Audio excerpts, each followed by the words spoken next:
Nag-question si tita. Who is me sa inyo or Mr.? Puro mamilis Ah, lagi.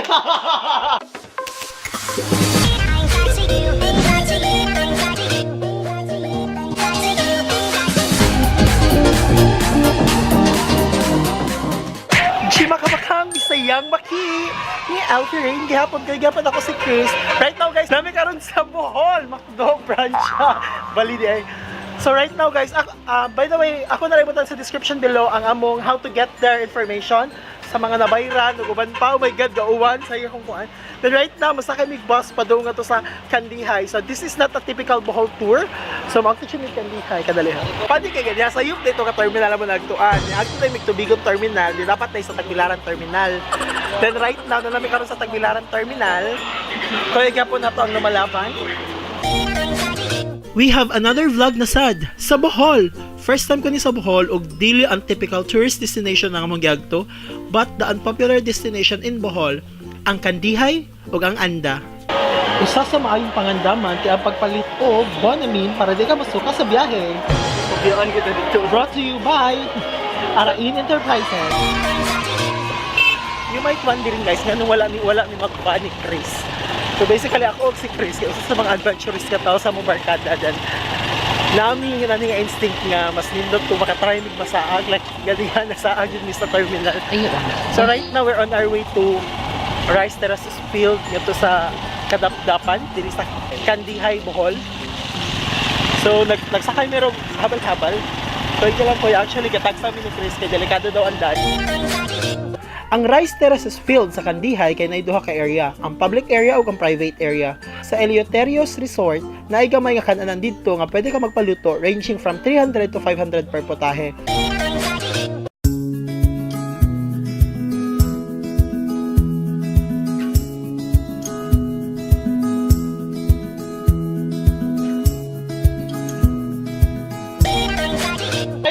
Nag-question si tita. Who is me sa inyo or Mr.? Puro mamilis Ah, lagi. So grabe ka entertaining si tita no tanawa. Sabihin pa na ba? Ay, this is very nice place, parang paradise overlooking. Look at, di ba overlooking? Hard kay si tita kas pulo kay inaan magining bayo. Ashlik man ang ibay ninyo. Ashlik man ang Mr. Wala na ko nakapakita sa view. Kaya mas na-excite pa siya sa view kaysa lang. Ako katuba siya ayun to. Nasa diri ang uluhan sa Umantad Falls, which will be our next destination.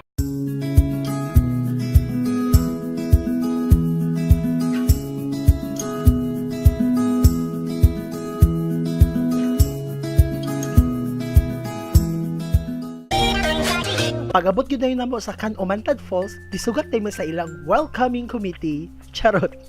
Kung saan yung lakaw lang kita nga to, te? Malumong siya dito. Nanami diri sa Umantad Falls. Actually guys, ang 500 plus nga steps nga to sa Rice Terraces, pero unfortunately, gawan uwan man sa medyo slide.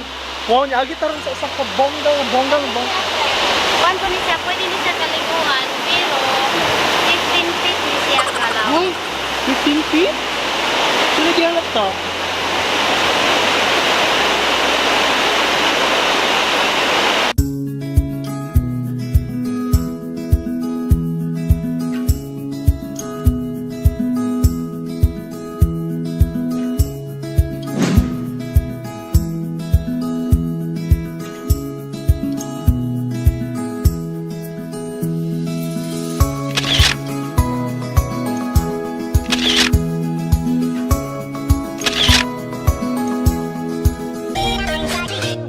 Hello guys, we're here sa Cold Spring. Actually, mo ni siyang una sa mga na-develop nga spring diri nga area before na-develop tong falls nga among giagtuan. So right now, amo na lang siyang i-check kay matod pa sa driver sa motor nga ang kani daw siya nga part. Ang kani siya kitawag ni something kawa. Yeah, di pag siya matugkad. Wala pa ko ni driver nga nakatugkad sa floor. So basically, Diver. Wala pa yung diver sa inyo. Diver. Wala pa yung diver nga nakatugkad sa bottom nga part. So di na lang sa magkuan, magpatuga-tuga-tuga.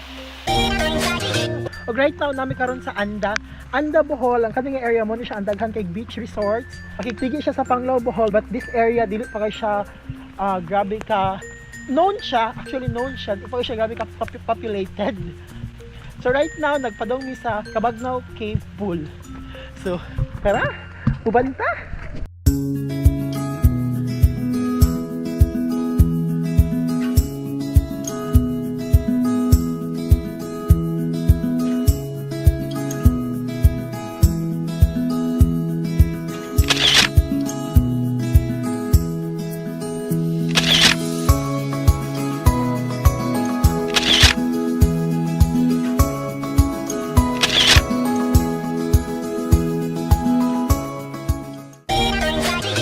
Then, nidiretso namin sa next destination, ang Katiris Cave.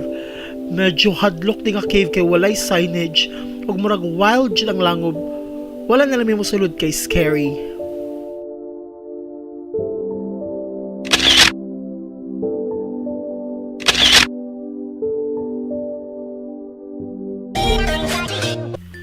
And of course, ang mini Boracay sa Bohol, ang Kinali. White sand jud siya pero kay gauwan man wala kay namo makita ang iyang pagka-white. Hi guys, sorry guys, nami sa Kinali Beach Resort. Actually guys, tanawa na naman ang beach. Tanaw mo, hindi makaligo. Lagi, tanawa na lang naman, hindi kaligo kay naggukod mi sa Panglao. Pero anyways, pero ako sa i-check, tanawa naman ang sandbars. Ang sandbars, oh.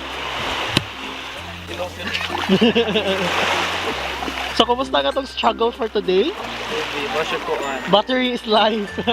So, actually guys, nahutan itong battery ang GoPro ni Chris. Then, gawan-uwan. So, di ko na magamit. So, karon ako na siyang gi-race. Amot lang, mag-moist ni later. Agum, gini kameraha, yun. Anda. Mano siya ang Anda Shore. So, kani nga linya guys, yung nani ang white sand nila ala Boracay. Ilan na kitawag dinig Anda de Boracay. Diba, Chris? Oo, daan. Sige, basta na kayo ang camera. Ikaw natin ako yung Kingon Department of Tourism. Aray ka. Or Ox.